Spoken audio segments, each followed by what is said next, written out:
कक्षा 10 एक हम लोग नए अध्याय पर चर्चा कर रहे थे, वृत्त या सर्किल। तो पहले इसके कुछ कॉन्सेप्ट समझते हैं हम लोग। अंग्रेजी में इसको सर्किल बोलते हैं। एक चीज से कंफ्यूज नहीं होना है हमको यहाँ पर, जिसको हम लोग बोलते हैं गोला।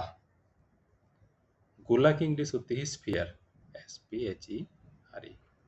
अब क्या अंतर है, पहले तो अंतर समझ लेते हैं। छोटी कक्षाओं से हम लोग आकार को पढ़ते हुए आते हैं कि आकार कैसा है, गोल आकार है।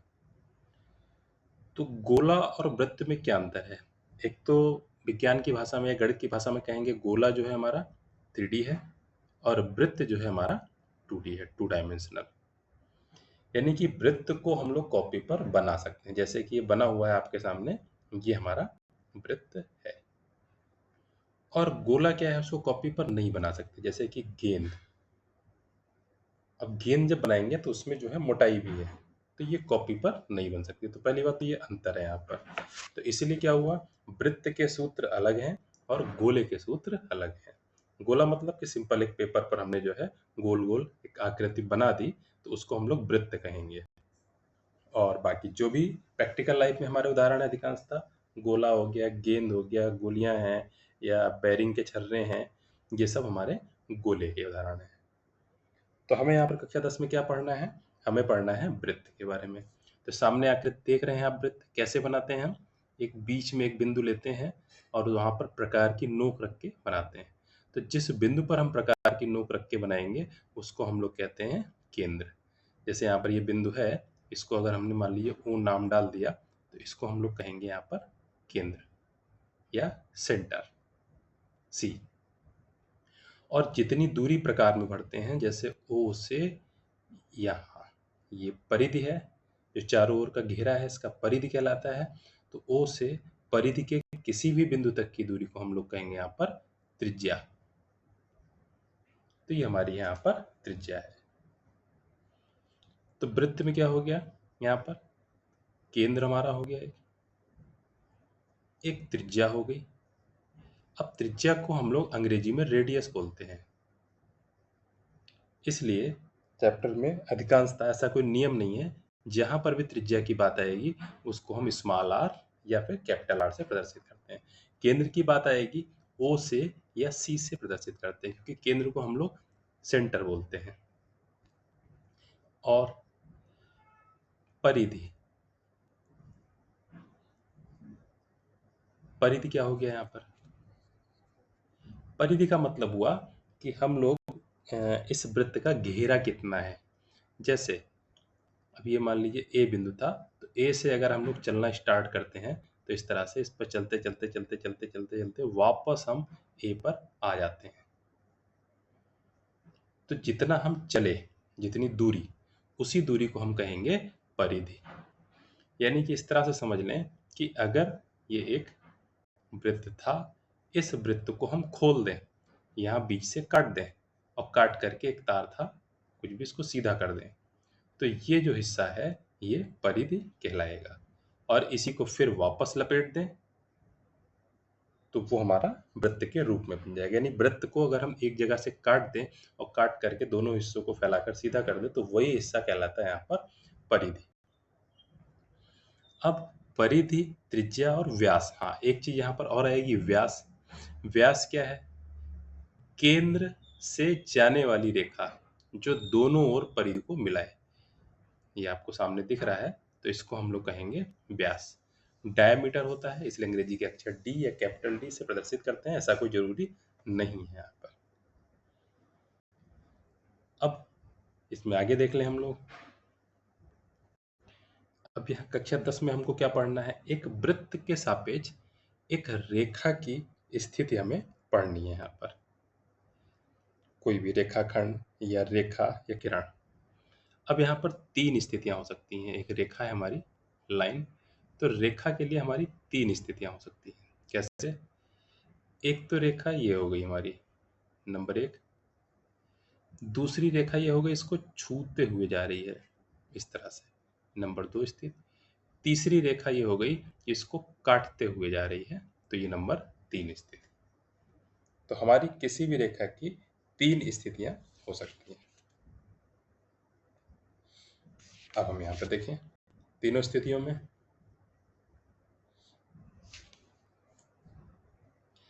पहली स्थिति में क्या है, फिर से इसको देखते हैं। स्थिति नंबर 1, जब एक वृत्त है और एक रेखा, जब इसको छू ही नहीं रही है तो यहां पर हम क्या कहेंगे, कोई उभयनिष्ठ बिंदु नहीं है।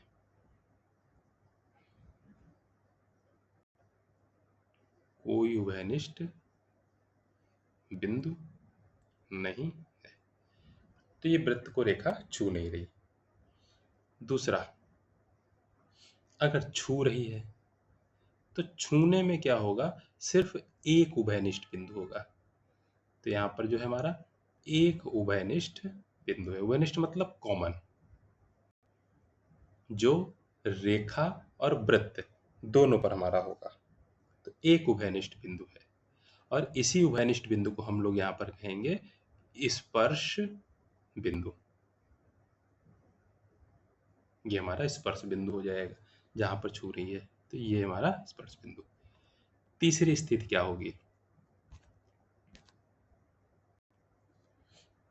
तो वृत्त और ये रेखा दो जगह इसको काट रही है। तो जब दो जगह काट रही है तो यहां पर हमारे कितने उभयनिष्ठ बिंदु हो गए, दो उभयनिष्ठ बिंदु। तो हमारे दो उभयनिष्ठ बिंदु हो गए, और ये बिंदु ध्यान देंगे कि हमारे स्पर्श नहीं कहलाएंगे, बल्कि ये रेखा यहां पर क्या कह रही है, इसको हम लोग कहेंगे छेदक रेखा। छेदक का अर्थ देखेंगे, छेद करना, यानी कि ये रेखा यहाँ पर इसमें छेद कर रही है, तो इसीलिए इसको छेदक रेखा कहते हैं। इंग्लिश में कहेंगे सेकेंड। तो सेकेंड है, ये छेदक रेखा है। तो यहाँ पर कोई भी रेखा जो है वृत्त के सापेक्ष तीन स्थितियां बनाएंगी। एक जब बिल्कुल अलग अलग है तो कोई उभयनिष्ठ बिंदु नहीं है। एक जब उसके अंदर है, दो जगह छेद रही है उसको, तो उसको छेदक रेखा बोलेंगे, दो उभयनिष्ठ बिंदु होंगे। और एक जब सिर्फ छूते हुए जा रही है, टच करते हुए जा रही है, स्पर्श करते हुए जा रही है, तो एक ही उभयनिष्ठ बिंदु होगा, उसको हम लोग कहेंगे यहाँ पर स्पर्श बिंदु। और यही हमें स्पर्श बिंदु और रेखा के बीच में जो है बहुत सारी क्वालिटीज होंगी, इन्हीं के बारे में हमें अध्ययन करना है। तो इसमें हम लोग देख लेंगे। अब यहाँ पर बहुत सारी चीजें होंगी कि अगर कोई वृत्त है, अब वृत्त बना कैसे, बहुत सारे छोटे छोटे बिंदुओं को मिलाकर बना। जैसे मान लीजिए कोई एक व्यक्ति है यहाँ पर, ये चलना शुरू करता है, तो अब कैसे चलेगा, डॉटेड लाइन से चलेगा, इस तरह से।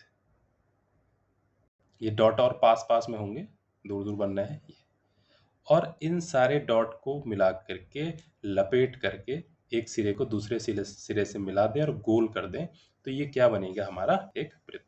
इसका मतलब ये हुआ कि हमारा जो वृत्त है, ये वृत्त हमारे बहुत सारे असंख्य बिंदुओं से मिल करके बना है। अब ये बिंदु तो हमने दिखाने के लिए दूर दूर बनाए हैं, लेकिन ये बिंदु इतने पास पास में होंगे कि इनको अलग करना संभव नहीं है, और ये बिंदु अत्यंत सूक्ष्म है, और किसी भी बिंदु से, एक बिंदु से सिर्फ एक रेखा स्पर्श करते हुए हम खींच सकते हैं, ये, या इस तरह से, या इस तरह से। यानी कहने का मतलब ये हुआ कि अगर ये वृत्त है, इस वृत्त पर अगर हम एक रेखा खींचें और वो सिर्फ स्पर्श करते हुए जा रही है, एक स्पर्श बिंदु है, तो वो सिर्फ एक ही बिंदु होगा, दूसरा बिंदु नहीं होगा। अगर उसके पास में कोई दूसरा बिंदु है तो उस पर स्पर्श रेखा दूसरी बन जाएगी। इसको समझने का तरीका यह है कि अगर हमारे पास एक बहुत बड़ा सा वृत्त हो, खूब बड़ा सा, यहाँ पर भी इतनी आसानी से नहीं, तो एक स्पर्श रेखा अगर ये इस तरह से है, तो दूसरी स्पर्श रेखा उसके ऊपर नहीं होगी, वो अलग होगी। तो अलग अलग बिंदुओं के लिए अलग अलग हमारी स्पर्श रेखाएं होंगी यहाँ पर। तो स्पर्श रेखा, अब यहाँ पर एक प्रमेय आ जाती है कि अगर स्पर्श रेखा जो है वो, और जो स्पर्श बिंदु है वहां से हम एक त्रिज्या बनाए, तो इसको हम आगे देख लेंगे। एक ये वृत्त है हमारा, एक ये हमारी स्पर्श रेखा है, तो ये हमारा स्पर्श बिंदु हो गया, वृत्त का केंद्र है। केंद्र और स्पर्श बिंदु को हमने मिला दिया। मान लीजिए केंद्र O था, स्पर्श बिंदु हमारा A था, तो OA को मिलाया, तो OA क्या हो गई, हमारी त्रिज्या हो गई। तो यहाँ पर ये प्रमेय कहती है कि जो त्रिज्या है वो ऐसी त्रिज्या है कि अगर वो स्पर्श बिंदु से होकर के जा रही है, यानी स्पर्श बिंदु वाली त्रिज्या है। त्रिज्या और भी बन सकती है, ओ ए त्रिज्या है, अगर हम ऐसे बना दें, ये ओ बी भी त्रिज्या है, ऐसे बना दें, ओ सी भी त्रिज्या, सारी त्रिज्या है। लेकिन ऐसी त्रिज्या जो स्पर्श बिंदु से होकर जा रही है, और स्पर्श बिंदु एक ही होता है। तो अगर ए से होकर के जा रही है तो एक ही त्रिज्या होगी, और ऐसी त्रिज्या जो है स्पर्श रेखा पर लंब होती है। यानी कि कुल मिलाकर के ये अगर हमारी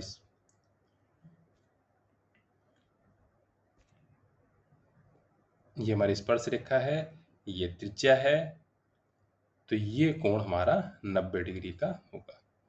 यानी कि केंद्र से स्पर्श बिंदु को मिलाने वाली त्रिज्या स्पर्श रेखा पर लंब होती है। तो ये हमारी एक प्रमेय हो गई, इसको हम लोग याद कर लेंगे। इसका एक सिद्ध करने का तरीका भी है यहाँ पर। मान लीजिए ये स्पर्श बिंदु हमारा P था, हमने क्या करा, एक और रेखा खींची, त्रिज्या ये OR, और इस OR को हमने आगे बढ़ा दिया Q तक। अब यहाँ पर देखें OR और OQ में कौन बड़ा है, तो जाहिर सी बात है OQ बड़ी है OR से, और OR त्रिज्या है, इसलिए OR त्रिज्या जो है हमारी OP के बराबर होगी। तो OR बराबर OP, यानी कि क्या हो गया, OQ बड़ी है OP से। इस प्रकार से हम देखेंगे यहाँ पर कि अगर कोई भी बिंदु है P के अतिरिक्त, तो उससे जो रेखा बनेगी वो हमारी OP से हमेशा बड़ी होगी। सारी रेखाएं OP से बड़ी होंगी। तो इस प्रकार से भाषा यहाँ पर लिखनी पड़ेगी कि इस प्रकार से हम सिद्ध कर सकते हैं कि स्पर्श रेखा पर बिंदु P के अतिरिक्त अन्य जो भी बिंदु होंगे उनको मिलाने वाली रेखा सदैव OP से बड़ी होगी। यानी कि केंद्र से स्पर्श रेखा के अलग अलग बिंदुओं को मिलाते हैं तो उसमें सबसे छोटा रेखाखंड OP होगा। और हम जानते हैं कि इन्हीं भी दो बिंदुओं के बीच की जो दूरी होती है, वो सबसे छोटी जो दूरी होती है वो उस रेखाखंड पर हमेशा लंब होती है। किसी भी बिंदु से किसी भी रेखा के बीच की जो दूरी होगी वो सबसे छोटी दूरी होगी अगर, तो वो लंब है, या लंब है तो वही सबसे छोटी दूरी होगी। हमेशा दूरी सबसे 90 डिग्री की सबसे छोटी होती है। इसलिए ये जो स्पर्श रेखा है, अगर स्पर्श रेखा का नाम एक्स वाई है, तो एक्स वाई को अगर ओ से हम मिलाते हैं, तो ओ से मिलाने वाली अगर सबसे छोटी रेखा ओपी है, तो ओपी जो है हमारी स्पर्श रेखा पर लंब होगी। इस प्रकार सिद्ध हो जाएगा कि ओपी जो है लंब है हमारी एक्स वाई पर, तथा ओपी जो है सबसे छोटी है। तो ओपी जो है हमारी सबसे छोटी रेखा है। तो ये हमारा सिद्ध हो जाएगा। ठीक है, बाकी प्रमेय हम लोग अगले वीडियो में करते हैं।